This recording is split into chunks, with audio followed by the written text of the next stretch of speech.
अस्सलाम वालेकुम नाज़रीन किराम, मैं सलीम ईमान हूँ और हाज़िर हूँ एक नई वीडियो लेके आपके सामने। नाज़रीन किराम, फ़याज़ राजे साहब जो हैं वो जाने माने साफ़ी हैं, अपना व्लॉग भी करते हैं। यही जजेस वाली स्टोरी है और वो भी यही बात कर रहे हैं और थोड़ा-सा एक चौंका देने वाली खबर भी रख रहे हैं सामने कि किस तरीके से जो लाहौर के जो जजेस हैं वो भी पर तोल रहे हैं। जो इस्लामाबाद के जजेस ने जिस तरह ख़त लिखा वो भी इसी तरह की कोई तैयारी कर रहे हैं।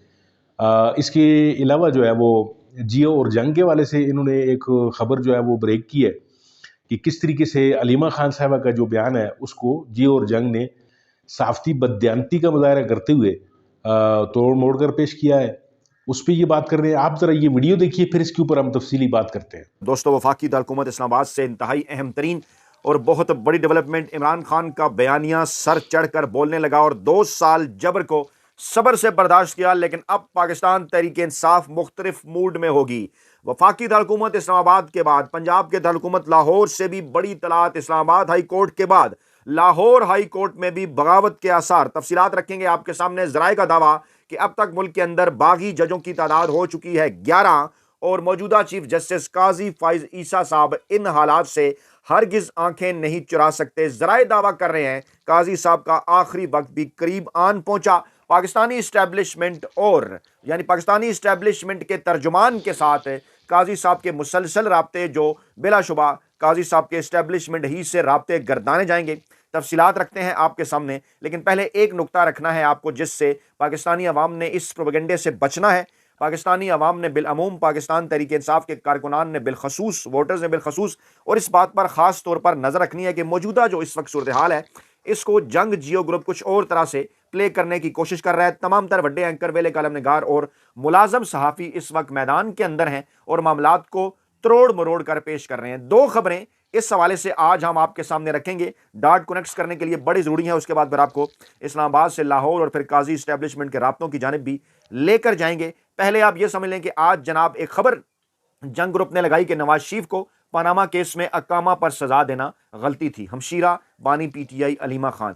अब उन्होंने कहा क्या, इसको रिपोर्ट उन्होंने किस तरह से किया, जहन में रखिए। हमारा भी इसी प्लेटफॉर्म पर बरसा बरस से यही एक बयानिया है, यही हकीकत है। दो चीजें मैं बार बार आपके गोश गुजार कर चुका। एक तो यह कि 2018 के इलेक्शन में धांधली हुई, जी हां हुई, लेकिन इमरान खान के साथ हुई, पाकिस्तान तहरीक इंसाफ के साथ हुई। उनकी 20 के करीब नशिस्तें आरटीएस बिठाकर रोक ली गई, धांधली की गई, जिसमें राना सनाउल्लाह और ख्वाजा आसफ जैसों की नशिस्तें शामिल थीं। बाद में इस हवाले से सबूत भी इसी प्लेटफॉर्म पर और पाकिस्तान इलेक्शन सेल के प्लेटफॉर्म पर हम अल्हम्दुलिल्लाह आपके सामने रखते रहे, जो कि इस मरतबा भी दुरुस्त साबित हुए। लेकिन बयानिया उलट बना दिया गया कि जनाब पाकिस्तान तहरीक इंसाफ के हक में धांधली हुई। ग्रेट गेम क्या थी, सबको इस बात का अंदाजा था कि नवाज शरीफ पाकिस्तानी सियासत से माइनस हो रहे हैं। पाकिस्तान तहरीक इंसाफ और इमरान खान मुस्तकबिल के अंदर पाकिस्तान की सियासत में हावी रहेंगे, वो आ रहे हैं। इन तमाम तर चीज़ों का अंदाज़ा 2013 के इलेक्शन के नताइज से हो गया था, 2011 के जलसे के बाद, और वहां उस वक्त पहली धांधली की गई। उसके बाद एक पूरा माहौल बनाया गया कि शायद कोई सिस्टम नवाज शरीफ को आउट करने और इमरान खान को लाने के चक्कर में है। और इस ग्रेट गेम का मकसद यह था कि आज यानी 2018 की इमरान खान की हुकूमत बनने के बाद दोबारा से नून लीग को कैसे रेलेवेंट किया जाए और किस तरह से इमरान खान के खिलाफ मजमूम प्रोपेगेंडा किया जाए। सबको इस बात का अंदाजा है। तारीख इस बात की गवाही देती है कि पाकिस्तान के अंदर भुट्टो, शरीफ और खान का कंपैरिजन करें तो भुट्टो और शरीफ दोनों जर्नैली लोंडे, 10-10 साल जर्नैलों की गोद में बैठकर इक़्तिदार हासिल किया, उसके बाद सियासी जमात बनाई। इमरान खान ने मुसलसल सियासी जदोजहद की और 1997 के बाद कहीं 2018 के अंदर इमरान खान को इक़्तिदार मिला। और अगर इमरान खान इस्टेब्लिशमेंट की गोद में बैठकर जो है वो आना होता या वो इस्टेब्लिशमेंट की जमात होती, तो जैसे भुट्टो को फौरन इक़्तिदार मिल गया था, जैसे नवाज शरीफ को फौरन इक़्तिदार मिल गया था, ऐसे ही इमरान खान को मिल जाता। ये मैं आपके सामने एक बैकग्राउंड इसलिए रख रहा हूं ताकि मामलात का आपको अंदाजा हो कि मीडिया खासतौर पर जंग जी ग्रुप करता क्या रहा है अपने झूठे प्रोपेगेंडे की वजह से। जैसे ये खबर अलीमा खान की, वापस आते हैं। अब अलीमा खान ने कहा क्या है, नीचे जाकर उसकी डिटेल है। उन्होंने कहा कि नवाज शरीफ को पनामा केस में अकामा पर सजा देना जजेस की गलती थी। लेकिन क्या क्या कहा उन्होंने, जिस केस में सजा दी वो अकामा था, असली केस पर नवाज शरीफ को सजा दी ही नहीं गई। अगर असली केस में सजा होती तो आज ये ऐसे ना फिर रहे होते। जी हां, मैं फिर आपके सामने गोश गुजार कर दूं, यह कहा अलीमा खान ने कि जानबूझकर, क्योंकि अदलिया के अंदर हमेशा से शरीफों की सरमायाकारी रही, तो सजा ही अकामा के ऊपर दी गई। एक ऐसी सजा जिसके अंदर जो है वो जानबूझकर लूप होल्स रखे गए, जानबूझकर शॉर्ट कमिंग्स और मसाइल रखे गए, ताकि बाद में आने वाले और इसके ऊपर अपनी गेम बना सकें और नवाज शरीफ इसको इस्तेमाल कर सके। और दूसरी तरह से इंसार अब्बासी साहब, जो कि एक प्योर जर्नैली लोंडे हैं, इस्टेब्लिशमेंट के खुद साख्ता तर्जुमान हैं, गैर सरकारी तर्जुमान हैं, वो बाकायदा तौर पर एक माहौल बना रहे हैं शौकत सिद्दीकी साहब के हक के अंदर के नापसंदीदा शख्सियत से रुझान साज शख्स बनने तक का सफर। एक बात हमेशा जहन में रखिए कि पाकिस्तान में जब भी DGISI तब्दील होते हैं, रिकॉर्ड हमारे पास मौजूद है, किसी भी प्लेटफॉर्म पर पेश करने के लिए तैयार हैं। इंसार अब्बासी साहब जैसे साहिबान और जंग ग्रुप पे खबर लगाते हैं कि नहीं जनाब, ये जो जा रहे हैं ये प्रोफेशनल नहीं थे, इन्होंने इनके साथ ये मसाइल थे, लेकिन ये जो आ रहे हैं ये बड़े प्रोफेशनल हैं। और ये मुसलसल मैं कोई मुसलसल 3-4 DGISI जब भी आते हैं नए, मैं मुसलसल ये देख रहा हूँ। मेरा भी जर्नलिज्म का कैरियर इस्लामाबाद के अंदर 25 वर्षों का हो गया। जब जो है वो शुजाब पाशा साहब के, जब ज़हीरुल इस्लाम अब्बासी साहब आए तो उस वक्त भी इन्होंने इसी किस्म की बात की, मौजूदा DGISI के हवाले से भी इसी किस्म की बात की, और हमेशा से ये लकीरें पीटते हैं और जो कुछ मुल्क के अंदर हो रहा है उस तरफ नहीं आते। जैसे है ना कि काजी फायद ईसा साहब ने भुट्टो का केस खोल लिया, प्लेइंग विद द गैलरीज, सियासी मामलात अपने सीधे कर लिए, पीपल्स पार्टी को खुश कर दिया, इमरान खान के खिलाफ बुक्स निकाल लिया, पुरानी इस्टेब्लिशमेंट को रगेड़ दिया, और अभी क्या जी, उसके बाद फिर नवाज शरीफ का मामला। लेकिन इस वक्त जो पाकिस्तान तहरीक इंसाफ इमरान खान के साथ, बिलखसूस पाकिस्तानी अवाम के साथ गुज़श्ता 2 बरसों में बिलअमूम हो रहा है, और ख़ास तौर पर गुज़श्ता बरस 9 मई के वाक़यात के बाद जिस तरफ जजेस ने इशारा भी किया उस तरफ कोई बात ही नहीं कर रहा। इमरान खान साहब ने इंतहाई अहम बात की है हमेशा से। एक तो जब फैज़ हमीद साहब के ट्रायल और जनरल बाजवा के ट्रायल के हवाले से बात की गई तो इमरान खान ने कहा जी बिल्कुल करें, कटहरे में लाएं, अगर किसी ने इस किस्म का काम किया है हम साथ खड़े हैं। फैजाबाद धरने का मामला है, इमरान खान ने कहा बिल्कुल जनाब, अगर फैज हमीद साहब ने उस वक्त जब वो DGISI नहीं थे उस वक्त भी अगर उन्होंने कोई गलत काम किया तो कटहरे में लेकर आए।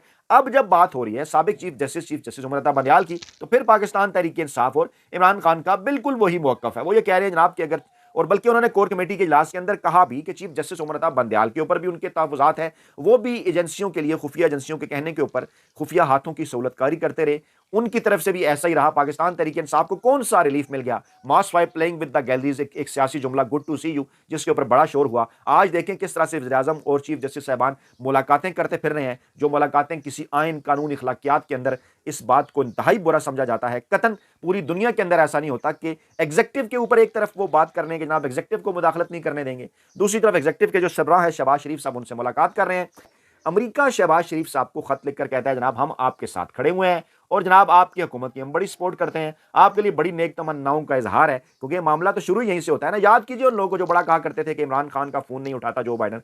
अरे भाई, हमने खुद इस प्लेटफॉर्म के ऊपर रिपोर्ट किया कि कैसे सेक्रेटरी खारजा बराह रास्त अमेरिका के बात करना चाहते थे इमरान खान से, जैसे माजी में करते रहे, और इमरान खान ने इनकार कर दिया कि नहीं जनाब प्रोटोकॉल फॉलो करें और सेक्रेटरी खारजा से और पाकिस्तान के वज़ीर खारजा से बात करें, मेरे से अगर किसी ने बात करनी है तो वो अमेरिकी सदर ही करेगा। इसी तरह से कोई खुफिया एजेंसी का एहलकार भी बराह रास्त इमरान खान को कॉल नहीं कर सकता था, अमेरिकन माजी में करते रहे। इमरान खान ने कहा हमारी खुफिया एजेंसी के सरबराह से बात करें, आप एस्टेब्लिशमेंट से बात करें अमेरिकी। दूसरी जानिब हाई कोर्ट के जजेस की जानिब से खत लिखा गया। अब ये इत्तलात हैं कि लाहौर हाई कोर्ट के 5 जज साहबान भी पर तोल रहे हैं खत लिखने के हवाले से अपने सीनियर यानी अपने चीफ जस्टिस को और चीफ जस्टिस ऑफ पाकिस्तान को भी, और इस किस्म की मुसद्दका इत्तलात हैं कि लाहौर हाई कोर्ट के अंदर भी बगावत के असरात हैं। बाकी जजों की तादाद जो है वो हो चुकी है 11, और एक बार फिर इस्टेब्लिशमेंट और काजी साहब के दरमियान बिलवास्ता राब्ते जारी हैं कि किस तरह से इस सारे माहौल से जो है वो निकला जा सकता है। तमाम इस वक्त पाकिस्तान तहरीक इंसाफ की जो पॉलिसी है वो इंतहाई अहम होगी। आपके फीडबैक का इंतजार रहेगा। अपना बहुत ख्याल रखिएगा, दुआ में याद रखिएगा।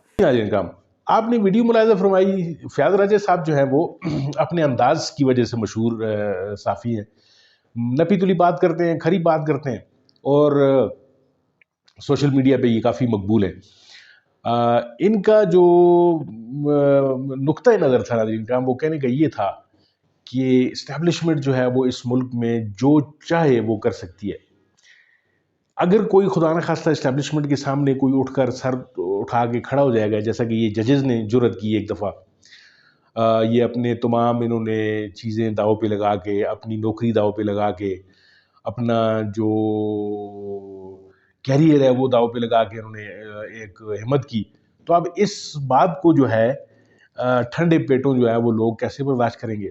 और होना तो ये चाहिए था कि काजी साहब, चूँकि ये काजी साहब की बरादरी के लोग थे और काजी साहब के पास इख्तियारात भी इनको आइन ने दिए हुए थे, वो सुओ मोटो इख्तियारात जिन्हें कहते हैं, वो इख्तियारात इस्तेमाल करते हुए काजी साहब जो है वो इस मामले को टेकअप कर सकते थे अगर वो चाहते। और अगर वो कोई जो अदलिया की बर्तरी या जिसे इंसाफ दिलाना कह सकते हैं, अगर सही मानों में वो करना चाहते तो वो ये कर गुजरते। लेकिन उन्होंने अपनी जान छुड़ाने के लिए जो है वो वज़ीर-ए-आज़म साहब का कंधा इस्तेमाल किया। और वज़ीर-ए-आज़म साहब आपको पता है कि किन लोगों के ज़ेर असर हैं। और वज़ीर-ए-आज़म साहब जो उन्होंने तहकीकाती कमीशन जो बनाया है, उसका होना या ना होना वो बराबर है, वो सिर्फ जस्ट एक फॉर्मेलिटी है। और ये 6 जजेस बेचारे जो हैं कुछ अरसे बाद हो सकता है इन पर कोई और इब्तला का दौर शुरू हो जाए और इनको मुमकिन है ये कोड ऑफ कंडक्ट की खिलाफ वर्जी के चक्कर में इनकी नौकरी भी चली जाए, क्योंकि जो बड़े चाहते हैं वही होगा। अब नवाज शरीफ शहबाज शरीफ इनकी मजाल क्या है कि जो इस्टेब्लिशमेंट के और ये न करें, और काजी फायज ईसा की मजाल क्या है कि जो ऊपर से आर्डर आए वो न करें।